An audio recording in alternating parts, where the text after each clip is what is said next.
Cool. All right, so we got people logging on, so we're going to get cracking. So one of the big things that happened this week is Google, or it was announced that the latest Google update, Penguin 4.0, had been released and was starting to roll out. Now, we don't know the exact timing of this because Google's been a little bit cagey about it. They haven't given us an exact date. But really, the fact that we can't tell the exact date that Penguin was released kind of tells us a bit about what this update's like. Fairly minor impact noticed across the board, really. So, Penguin 4, what's it all about? Well, the first thing to remember is all Penguin updates are, they're a very specific type of filter that all search results go through. So what Penguin is all about is purely about looking at the links to your website and judging whether these are low quality links, you know, what sort of impact the quality of these links coming into your site should have on your ranking. So it's specifically there to address basically spam SEO, so spam comments. So that's what Penguin's all about. Now, you've probably, if you've read any of the SEO blogs, you'll see a bunch of bullshit about how, you know, Penguin being real-time means that now content is going to be indexed in real time. All of this stuff. Penguin is nothing to do with that. Penguin is purely about spam links.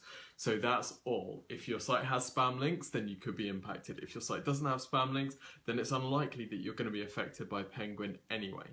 Okay, and if you've seen ranking movements, which a lot of our sites have over the course of September, it's unlikely to be because of Penguin specifically. But having said that, what do we know about Penguin and how it works?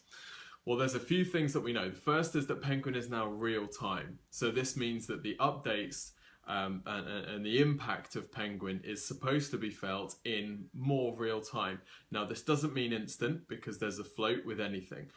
But it does mean that Penguin is constantly refreshing and the impacts of Penguin will be felt without having to wait for an update. So a lot of people that got hit by Penguin the last update 2 years ago have been waiting 2 years to get a penalty lifted from their site. So they won't have to wait so long anymore because it's now real time. So in order for any changes to be felt because of Penguin, Google has to re-crawl. So how Penguin works is Google will, when Google crawls your page, it will have a look at all of the links that are pointing in. It will make a decision about whether any impact needs to be felt because these are low quality links, and then that will change the ranking of your page. Okay, so that's the process. So Google needs to crawl the entire internet before the full effect of Penguin can be felt, and that's going to take some time. What else do we know about Penguin? We know that Penguin is now baked into the main Google algorithm, which means that we're unlikely to hear much, and we're unlikely to be talking specifically about Penguin again.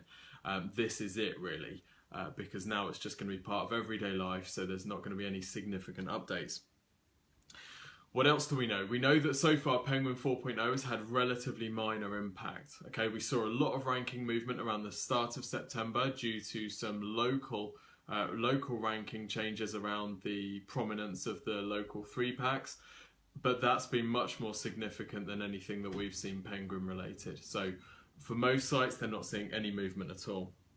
One thing that was really interesting which came out, and has only come out in the last couple of days, is relating to the Disavow file. So previously, if you had some low quality links pointing at your site, what you'd do is you'd put all these low quality links into what's called a Disavow file, you'd submit this to Google, and then Google would apparently ignore those links from your ranking, from your link profile, and they would no longer affect your ranking. Well, what Google's saying now is that actually Google no longer penalizes sites for low quality links, it just ignores those links. Okay, so rather than being actually demoted, they're just going to be ignored. So the question this raises is whether you actually need to submit a Disavow file at all if you have low quality links, because if your links are being ignored, do you really need to tell Google to ignore them? Well, one of Google's employees has actually come out and said, no, you don't really need to. So that's really, really significant. Now, I've long felt that the Disavow file was more like a kind of input from webmasters to help Google's machine learning algorithm learn what a spam link was, so that it could kind of better assess what junk links were and ignore them. So it's great that Google is actually just completely ignoring spam links, or claims to ignore spam links now so they'll no longer hurt so much. Loz says, if spam links harm your SEO quicker, do good links raise your SEO quicker too? Google's only updated Penguin and made Penguin real time. So Penguin is only about spam links. Penguin is not about good quality links. So there's been no announcement to say that the impact of good quality links will change at all. So this also raises the question is it possible to get an algorithmic link penalty, right? If I get spam links, can my site actually get penalized? Well, if Google is just ignoring spam links, then actually you cannot get penalized at all. The only thing that can happen is that those links can't help you anymore. So we saw a lot of this, particularly around 2012. You'd have a site and they got a bunch of really low quality links coming in, and the site's ranking started to improve because of the low quality links. Then when Penguin came, it started ignoring or penalizing for all these links, right? So the ranking went from that to actually down. So the ranking was actually down on where it was. You'd submit a disavow file or you'd remove the links or whatever, and the ranking would return to base level. Okay, so what was actually kind of being perceived as a penalty was actually losing the benefit plus that actual penalty. So now what we're going to be seeing is sites that were seeing benefit from low quality links. If those links are now being ignored, they're going to perceive that they're being penalized, whereas actually they're just back to base level. So rather than seeing actual link-based penalties, what I suspect we'll just see is that sites are no longer feeling the benefit. They'll perceive this as a penalty, but in all likelihood it won't be a penalty at all. It'll just be no more positive effect. So, right, Anna says, does buying spots on web directory still work? It depends on the directory, Anna. So a really good question. Lots of directories out there exist that are actually genuinely good. So any directory that's designed for a human, so it's designed to help humans find a good quality business, that's typically a good directory to be seen in. The sort of directories that you don't want to be seen in are the ones that are purely there for SEO and for building links. Normally you can tell these because you'll go on the site and the main call to action will be add link or add listing or something like that. So they're just designed for people to add their listing to the site. The downside of that is that it's very easy to automate that submission process with software, and anytime you can automate something with software, it tends to get abused really badly. So if you're looking for a directory, find the ones that have a manual review process. In other words, somebody actually needs to approve each of the listings. That stuff can help your SEO, because if people are there filtering out the spam, that directory will generally tend to stay pretty good quality. So yes, web directories can still work as long as they're human focused, as long as they're genuinely good, as long as the information is ordered in a useful way, and as long as there's a manual review process. You say buying spots on a web directory, it's not normally necessary to actually pay for some kind of upgrade for keywords or whatever. Typically that's just a pile of crap, so you don't need to do that. The free listings are just as good. So that's Google Penguin 4.0, relatively minor for everyone. There's some important stuff around disavow files where you might not need to submit a disavow file anymore. If it was my site and I was hit, I'd probably still submit one anyway, just because you want to do everything that you can, but it seems to be that that's the way things are going. Now, we had a question about YouTube ads. YouTube ads, you've probably seen them in action. You know, the video loads up, and as soon as before your video starts playing, you see that little skip ad button, and you see the countdown go 5, 4, 3, 2, and as soon as it gets to 0, you're hammering on that skip ad. Get me out of this ad, get me to the video I want. So we had a question that said, I see these ads around all the time and I always click skip. Do they really work? And if so, how do you set them up? So do YouTube ads really work? And if so, how do you set them up? We've actually started testing YouTube ads ourselves over the last few weeks, and we're seeing some really interesting numbers. Now, we're not positive ROI yet, but I'm confident, seeing the numbers that we're getting, that positive ROI is there. Now, one of the great things about YouTube ads is that you have to have a video, and the ad is your video. So most people won't bother with it because it's just too much work, which means that it's going to generally be better value than something which is really easy to set up like Google AdWords, where you can just pump in some text. So I think YouTube ads definitely a lot of potential, and we've seen some really interesting case studies where they can generate quite high ROI. So how do they work? Well, first thing to note about YouTube ads is that there's 3 different types of YouTube ad, okay? You've got what are called pre-roll ads. So these are the ads that show up before the video that you really want to watch. And they're the ones that have the little skip ad button. So that's pre-roll ads. You've also got the ads that appear in the sidebar or in the search results. So these are kind of like sponsored listings, if you like, a bit more like Google AdWords, for example. The third type of ad are little 6-second ads, which you can have at the start or end of a video and you can't skip them. Okay, so these are little bite-sized things which are just designed to raise brand awareness. They're not really designed with a specific call to action. So those are the 3 types of ads. Now, how you set up YouTube ads, the first thing that you need to do is get your video on YouTube. So get your channel set up, get it all optimized, get your advert video on YouTube. You then need to link that video channel up with your Google AdWords account, because you're going to actually build your ad campaign inside AdWords. So what you do when you're ready to set up your video ad campaign is you open AdWords and you create a new campaign, but instead of running a search or display ad, you'll run a video ad. So you'll go through the process of setting this up, you'll choose the video that you want to show as your ad. The most important thing to know about this is that it's all about your placements, right? Where these ads are seen. By default, YouTube will just show your ads to anyone in your target demographic, which is a freaking nightmare. Okay, we ran some ads, as I said, we're testing this a few different ways, and we ran some ads and weren't getting great results for a few days. So we had a look and noticed that actually where the ads were being displayed, we could see the placement, see the videos that they were being shown in front of, and it was all just a bunch of trash, right? Stuff about Pokemon and politics and news, nothing to do with digital marketing at all, because we hadn't tightened our ad placements and where we wanted the ads to show. So there's a few different ways that you can target your ads, a few different places that you can have them showing up. You can have them showing up for your target demographic. You can have them showing up for people that have interest in a particular topic. You can even have them showing up for people that have expressed intent to buy a particular product or service, which is really, really interesting. And I think that's where they hold the most value. You can have your ads show up for people before particular videos. So you can choose a particular video which you know is going to be quite relevant for your business and have your ads showing up before that. You can choose to have your ads show up before particular channels. So you might find that there's a bunch of channels, your competitors, for example, that you might want to get your ads showing up. So there are loads of really, really useful targeting options. And I think there's a lot of potential with YouTube ads, there really is. So some tips on how to kind of make these the most effective. Now, as you know, if you've ever seen a YouTube ad, as soon as it shows up, you got that countdown, 5, 4, 3, 2, 1, skip ad, right? So you've got to do something in that first 5 seconds which breaks people away from that and moves them away from the skip ad button. So what can you do?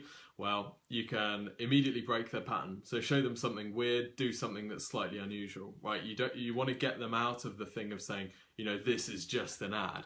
You got to get them thinking, oh, this is interesting, this could be relevant to me. So a quick benefit statement, what are they going to get from watching your ad, or what are they going to get from your product or service? A quick call out to make sure that they understand who's supposed to be listening to this. So if you're a business owner turning over 5 to 50K a month, you know, you might be interested, you know, so something's really relevant which calls them out and feels like you're talking to them. That's all good stuff to get in that first 5 seconds, because the goal of the first 5 seconds is to keep people watching for the rest of the video, right? Cool. So once you've done that, you need to make sure that your video, it doesn't really matter too much about the length. We're seeing some really interesting viewing statistics with a 4-minute ad, which is quite interesting. Also testing 1-minute ads, 2-minute ads, 30-second ads as well. So it doesn't really matter too much about the length. The important thing is to continue adding value throughout the video, because you need to make sure that you've got people engaged.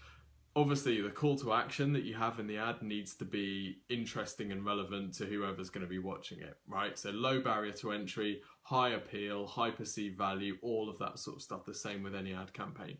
So I definitely think YouTube ads are something worth testing. They definitely do work for some people, and we'll post more stuff as we get some useful data out of it.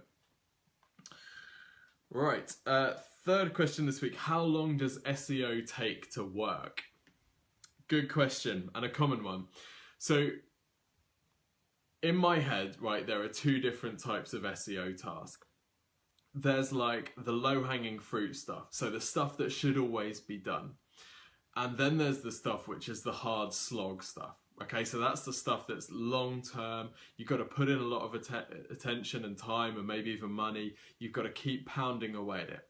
So things like website content and page titles, descriptions, website loading speed, all of that kind of quick stuff, which is just, it should be there anyway. That's the low-hanging fruit stuff. Then the long, hard slog stuff is like the digital PR, the link building, you know, increasing your domain authority. All of that stuff just takes work, right? There's no way around it. So how long SEO takes depends on how much of the stuff that you're going to be working on is the low-hanging fruit stuff and how much of it is the long, hard slog stuff. So let's say that you've got a website really under-optimized and you're in a really weak market with loads of competitors that are sleepy, they're not really doing anything. Well, if you make the tweaks to your website, you get that content on there, you get the titles and descriptions up to date, all of that stuff, you're going to see results much, much quicker than, say, someone who's working on trying to increase the ranking of Amazon, where pretty much everything that can be done on site is being done. So it depends on how much of it is low-hanging fruit versus hard slog stuff. If you've got a low-hanging fruit, you'll see results much quicker. So you know, if your site's under-optimized and you're getting page titles and content on there for the first time, then you could see some ranking movements within a month, certainly within 2 or 3 months. If the site's pretty well optimized, you've got a good link profile already, and you're just adding more links to that to try and increase the domain authority, then it can be a longer process. It can be 4 months, 6 months, 12 months, depending on the market.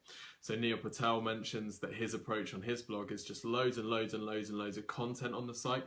And what he'll do is put loads of content on a site around a particular topic, build some links around that topic, and then he's really aiming to see some ranking improvements in a year's time, right? So that's his time frame. So it can be a year if it's a more competitive search where lots of other people are doing some really good work as well.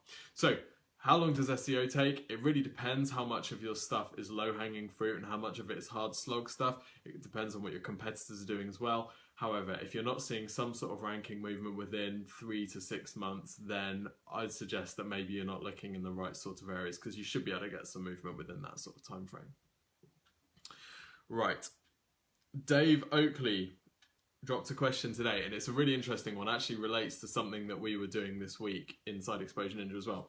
So he says, I have the same item made by different companies, each with their own part number.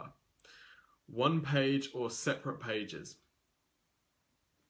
Okay, so he's got one product and it's got lots of different part numbers because it's being created by different people, and each of them have their own name for it or whatever. So does he need to have one page which has this part and all the different part numbers, or does he have to have a separate page for each different part number? So really good question, Dave. And we were working on a site this week actually that had a similar kind of problem. So these guys were doing garage shelving, right? So they sell garage shelving, so shelving for your garage, and each of the different sizes of garage shelving has its own different page. Okay, so you might have one that's 2 foot by 1 foot by 3 foot, and that has one page. You might have one that's 3 foot by 5 foot by, you know, and that's another page. So there are two ways to approach this. The first is to give each different size its own page, and the second way to approach it is to have one page for garage shelving, and then you can choose your size. So how I would think about this is it depends if the size is fundamental to the use of the product. Let me give an example. So I'm a drummer and I play with X5AN drumsticks, which is a particular size, particular shape, and particular model. It's really important for me to get the X5AN drumsticks. I can't be getting X5As, they're not right. It has to be X5ANs. So when I'm searching for that specific thing, okay? I'm searching for a very specific thing. And the difference between an X5AN and a 2B is like completely different, right? Different usage, how you'd use them is totally different. In that sort of situation, it warrants having a separate page for each model because they're very different and people will definitely want one and they definitely won't want the other. If you're selling the same product or the same product in different sizes and it's broadly going to have the same use no matter what the size is, then what I would do instead is put as much useful information about that product on one page as you possibly can, and then let people choose the dimensions or choose the manufacturer or whatever from a drop down before they order. The reason I would do this is because you can make that page the most useful and the most awesome page about that garage shelving or that water filter that you possibly can. You can get all of the reviews on there.